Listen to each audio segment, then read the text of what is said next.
네, 오늘 벌써 금요일입니다. 오늘 금요일 하루 하나님 앞에서 또 하나님 기뻐하시는 삶이 되기를 바랍니다. 우리 고린도전서 3장 1절 15절 말씀으로 우리가 마음에 새길 교훈을 받겠습니다. 교훈을 담은 기도 제목 나누겠습니다. 따라하십니다. 시기와 분쟁이 없는 성숙한 성도가 되게 하시고 마지막 날 상 받는 삶을 준비하게 하소서. 아멘. 사람은 세월이 지나면 저절로 어른이 되는 것처럼 보입니다. 그러나 나이가 든다고 해서 반드시 성숙해지는 것은 아닙니다. 몸은 어른이 되었는데 마음은 아직 어린아이에 머문 사람들도 많이 있습니다. 작은 말 한마디에도 불끈하고 상처받고 인정받지 못하면 섭섭해하고 다른 사람이 잘 되면 마음이 여전히 불편하고 시기심이 생깁니다. 겉으로는 웃고 있지만은 속으로는 비교하고 경쟁할 때가 많이 있지요. 그럴 때 나는 아직 어른은 아니구나 라고 생각해야 한다는 겁니다. 신앙도 마찬가지입니다. 교회를 오래 다녔다고 해서 반드시 성숙한 성도가 되는 것이 아닙니다. 존경받는 모델이 되는, 본이 되는 삶이 되는 것은 아니라는 거죠. 직분이 있다고 해서 성경 지식이 많고 은사와 체험이 많다고 해서 반드시 저절로 영적으로 성숙해지는 것도 아닙니다. 고린도 교회가 그런 모습을 보였습니다. 그들은 은사가 참 많았습니다. 지식도 많았고 말도 참 잘하는 사람들이 많았습니다. 그러나 바울은 그들을 향해서 신령한 자다라고 말하지 않습니다. 육신에 속한 자다.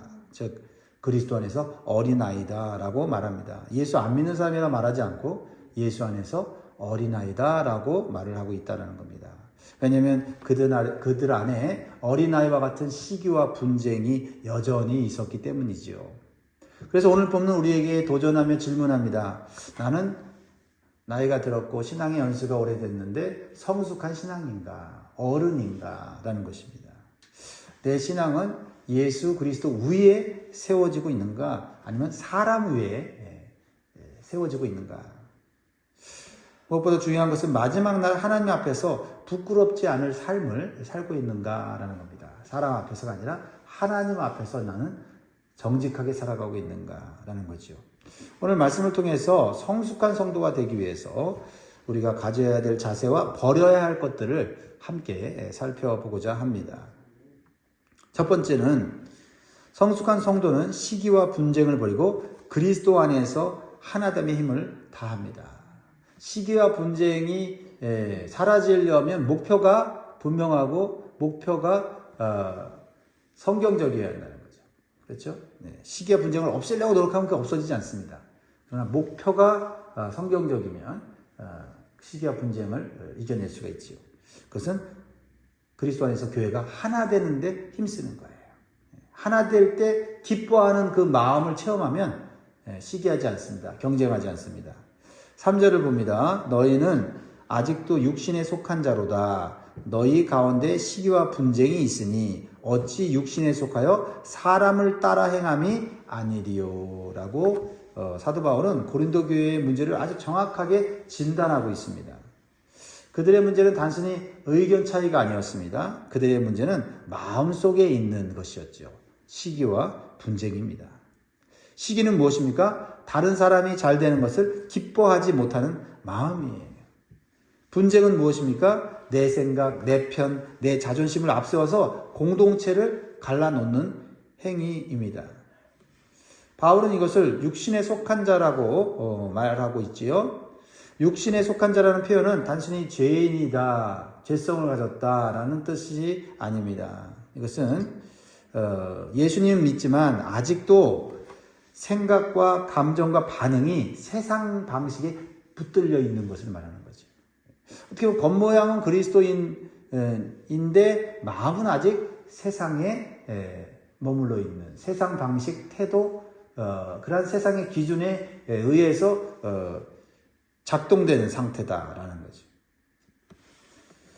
그래서 영적으로는 아직 미성숙한 어린아이의 성향을 갖고 있는 것입니다.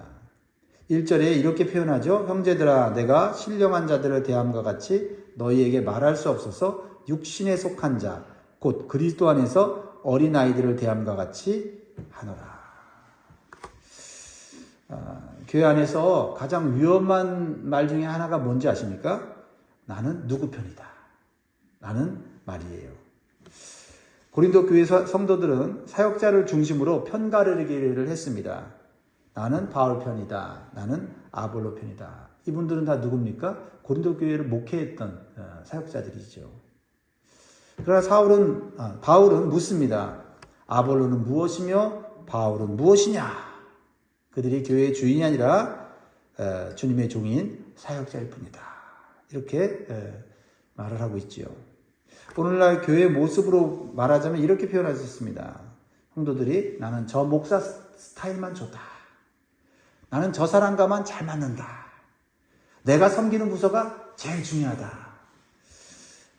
이렇게 되면 교회는 그리스도의 몸이 아니라 작은 집단들로 나뉘게 된다라는 겁니다.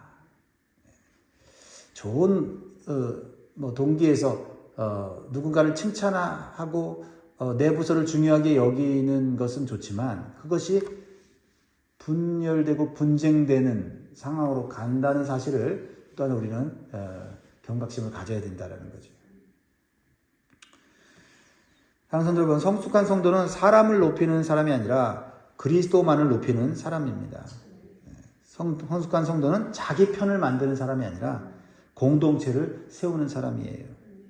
성숙한 성도는 내가 드러나는 것보다 교회가 하나 되는 것을 더 기뻐합니다. 기뻐하는 것이 좀 달라질 수 있기를 바랍니다. 혹시 내 마음 안에 아직도 비교하는 마음이 있습니까? 누군가를 시기하고 마음에 섭섭함이 쌓여 있습니까? 오늘 십자가 앞에 내려놓기 바랍니다.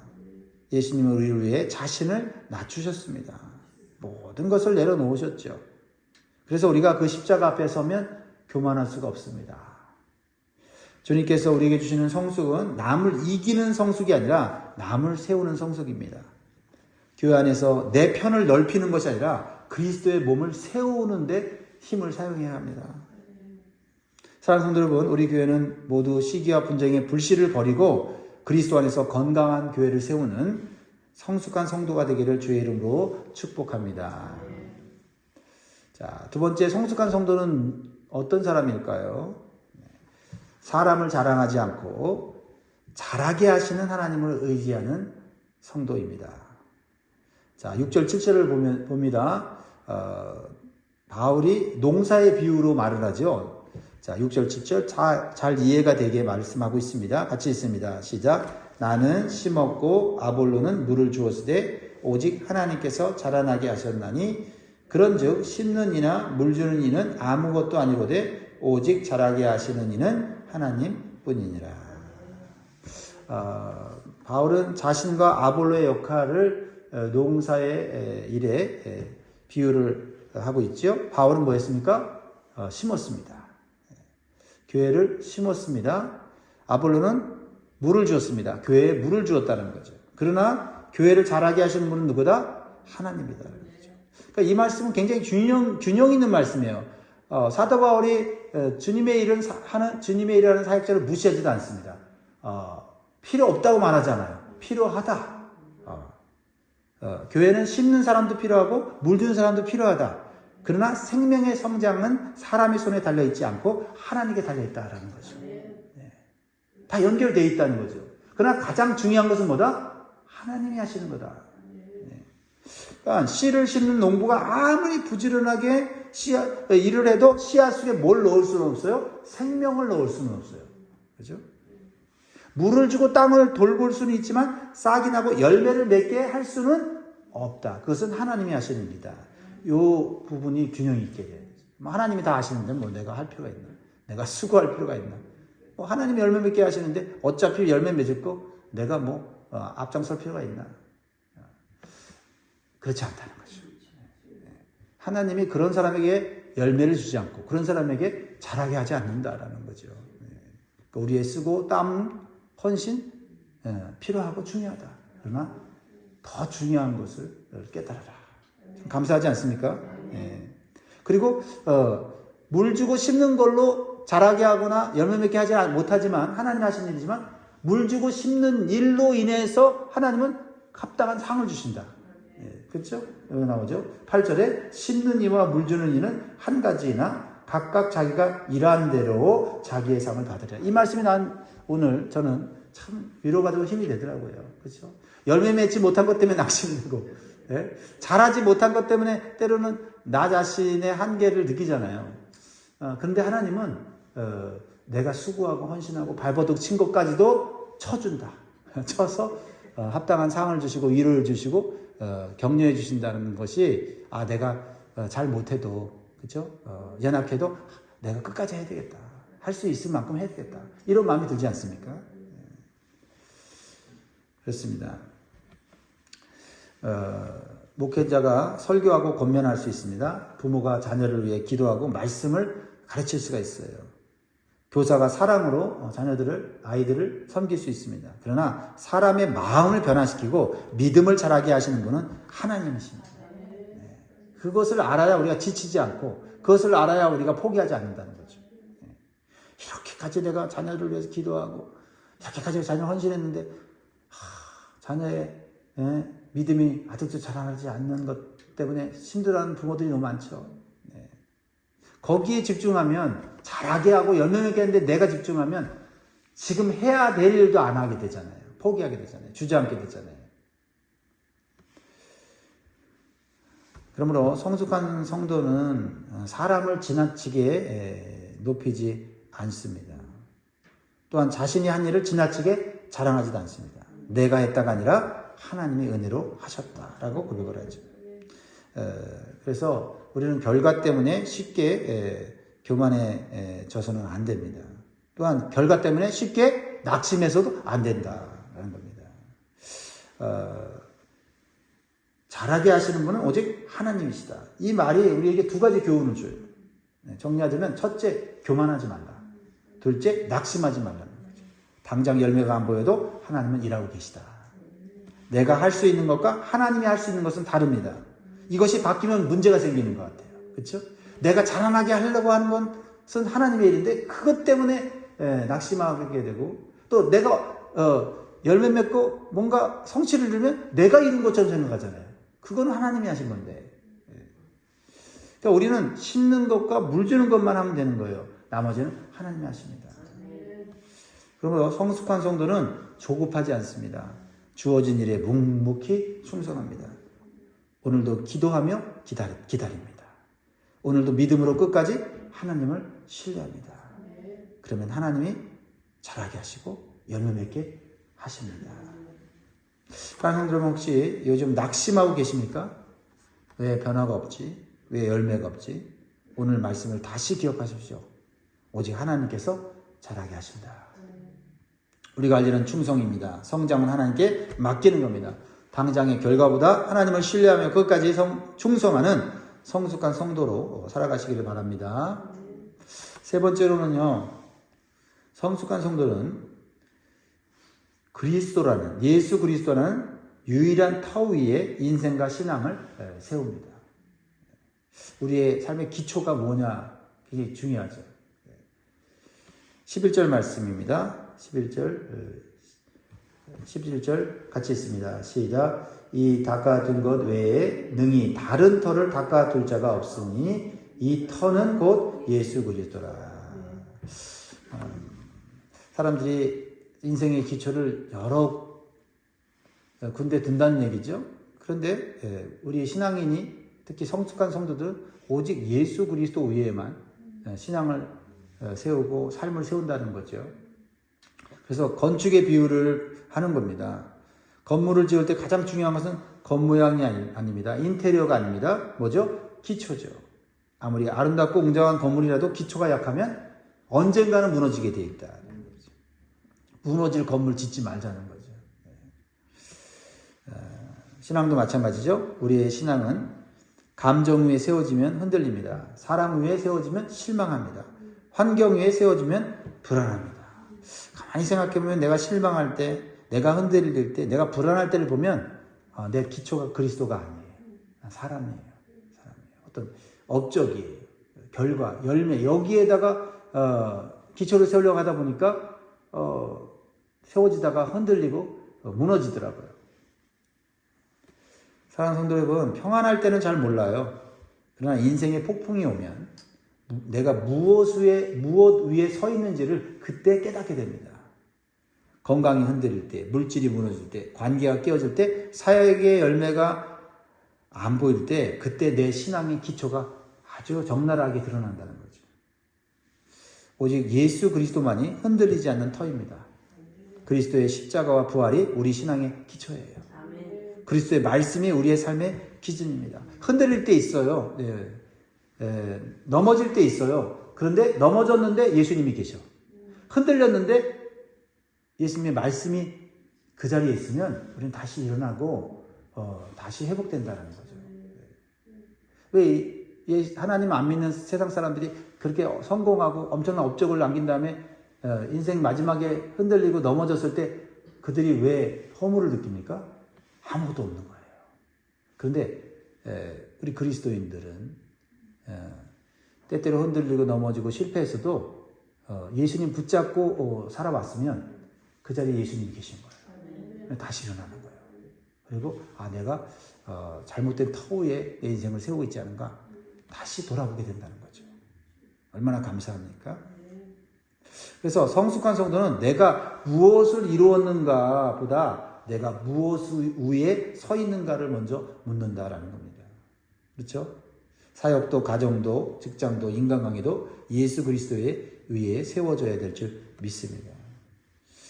그래서 그냥 단순히 신앙생활 오래 했다고 안심하면 안 돼요. 안심하면. 예수님 없이도 유지되는 신앙이 있습니다. 그렇죠? 종교생활이죠. 예수님보다 사람에게 인정받는 것이 더 중요해지면 그 신앙은 위험합니다. 예수님보다 세상 성공이 더 중요해지면 이미 기초가 흔들리고 있는 것입니다. 오늘 다시 점검해야 됩니다. 나는 정말 예수 그리스도 위에 서 있는가? 사랑하는 성도는 기초가 바르면 흔들려도 무너지지 않습니다. 삶에 바람이 불고 비가 내려도 예수 그리스도 위에 세운 인생은 끝까지 견딜 수가 있습니다. 오늘 우리 모두 예수 그리스도라는 유일한 터 위에 가정과 신앙과 교회를 세우는 성숙한 성도가 되기를 주의 이름으로 축복합니다. 마지막 교훈이 우리에게 가장 중요한데요. 성숙한 성도는 마지막 날에 남아있을 믿음의 삶을 준비해야 합니다. 마지막 남을 믿음의 재료를 우리는 준비해야 된다라는 것을 말씀하고 있죠. 그래서 성숙한 성도는요, 현재만이 아니라 미래의 영원한 삶을 준비하는 지혜로운 삶이에요. 지혜로운 그런 삶입니다.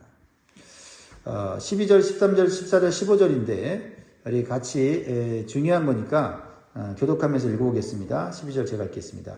만일 누구든지 금이나 은이나 보석이나 나무나 풀이나 짚으로 이 터 위에 세우면 그 사람의 공적이 나타날 터인데 그날이 공적을 밝히리니 이는 불로 나타내고 그 불이 각 사람의 공적이 어떠한 것을 시험할 것입니다.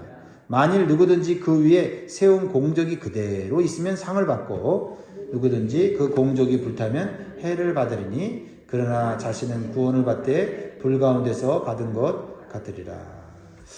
이것은 우리가 당장은 알 수 없는 미래에 반드시 있어질 일이죠. 마지막 날 있을 하나님 앞에 심판 때입니다. 바울은 두 종류의 건축 재료를 얘기하고 있죠. 이 건축 재료는 어디서 준비를 하냐면 이 땅에 사는 동안 준비하는 거예요. 하나는 뭐죠? 한 부류는 금, 은, 보석입니다. 누가 봐도 빛나고 아름다운 것이죠. 불을 지나도 남는 재료다. 이게 중요합니다. 불이 지나가도 남는 재료. 다른 하나는 나무, 풀, 짚입니다. 불이 오면 다 없어지는 재료다라는 겁니다. 이것은 우리의 삶과 사역이 마지막 날 하나님 앞에서 불로 검증된다라는 뜻이죠. 사람들에게는 크게 보였지만은 하나님 앞에서는 남지 않는 일이 있다라는 거죠. 반대로 사람에게는 작게 보였지만 하나님 앞에서는 영원히 남는 일이 있다는 거죠. 교회 안에서 그것이 무엇이 있을까? 내가 교회 안에서 땀 흘리고 애를 썼는데 그래서 사람들이 와 했는데 하나님은 별 볼 일 없게 작게 쓸모없게 여기는 것이 있을 수가 있다라는 거예요. 그러면 불을 통과한다는 금, 은, 보석 같은 삶은 무엇일까? 한마디로 말하면 그리스도를 사랑해서 드린 헌신이에요. 그리스도를 사랑해서. 예수님을 사랑해서 드린 헌신이죠. 이 헌신은 사람의 칭찬이나 비판에 흔들리지 않는 헌신이에요. 나 주님 사랑해서 한 거야. 그래서 사람이 칭찬해도 뭐 감사하지만 혹시 오해해서 비판해도 나 주님 사랑한 거 확실해. 그래서 헌신한 거야. 그러면 그것은 금, 보석이 된다라는 거죠. 할렐루야. 복음으로 사람을 살리려고 감당한 수고와 섬김이지요. 교회 안에 일이 누군가를 살리고 누군가를 구원하는 도구가 되지 않으면 그 일은 아무리 열심히 해도 하나님 앞에서는 가치가 없는 것으로 여겨진다는 거죠. 보이지 않는 자리에서 드린 눈물의 기도다. 눈물의 기도. 그렇죠. 사람이 보지 않는 곳에서 또 사람이 알아주지 않는 기도의 자리에서 하나님께 드린 중보의 기도죠. 그리고 하나님 영광 후에 내 생각을 내려놓고 순종한 삶입니다. 그러면 불에 다 타버리는 나무와 풀과 집 같은 삶은 무엇입니까? 뭐 여러분 이제 예상되죠. 자기 이름을 높이려는 섬김이죠. 자기 이름을 높이는 섬김. 자기 이름을 높이려는 섬김을 어떻게 우리가 분별할 수 있어요? 우리가 스스로 알아요. 열심히 일했는데 누가 알아주지 않고 칭찬해주지 않으면 섭섭하다. 그거 내 이름으로 한 겁니다. 그렇죠? 네. 사람에게 인정받기 위해 헌신하죠. 처음부터 사람에게 인정받기 위해 일하는 사람 많지 않습니다. 처음에는 하나님을 위해서 일하죠. 그러나 점점 이제 애를 쓰고 힘쓰다 보면 사람에게 인정받고 싶은 마음이 쑥 들어오죠. 그것을 붙잡으면 내 상은 없는 겁니다. 그건 불타서 사라지는 것이다 라는 거죠. 겉모양은 화려하지만 알맹이인 복음이 빠진 사역. 분주했지만 하나님과 상관없는 열심. 그런 것들 다 불에 타서 없어진다는 거죠. 성숙한 성도는 오늘만 보지 않습니다. 마지막 날을 생각합니다. 사람들의 박수만 생각하지 않습니다. 하나님의 최종적인 평가를 바라봅니다. 이것이 성숙한 성도야. 이것이 영적인 성도입니다. 사랑하는 성도 여러분, 우리의 인생은 언젠가 하나님의 불 앞에 서게 됩니다. 그때 무엇이 남겠습니까? 생각하면서 살아가는 존재인 줄 믿습니다. 그리스도 안에서 드린 믿음과 사랑과 순종만 남습니다. 우리의 삶이 마지막 날에도 불타 없어지지 않고 하나님 앞에 남아있는 믿음의 공적이 있기를 바랍니다. 사랑하는 성도 여러분, 오늘 말씀을 맺겠습니다. 성숙한 성도는 시기와 분쟁을 버리고 교회를 세우는 사람입니다. 사람을 세우는 사람이죠. 마지막 날 남을 믿음의 삶을, 믿음의 재료를 남길 수 있는 저와 여러분들이 되기를 주의 이름으로 축복합니다. 그러므로 오늘 우리는 어린아이 같은 신앙에서 벗어나 성숙해지고 그리고 하나님께 영광 돌리는 지혜롭고 또 겸손한 성도로서 살 수 있도록 기도하시면서 하루를 보내시기를 주의 이름으로 축복합니다. 기도하겠습니다.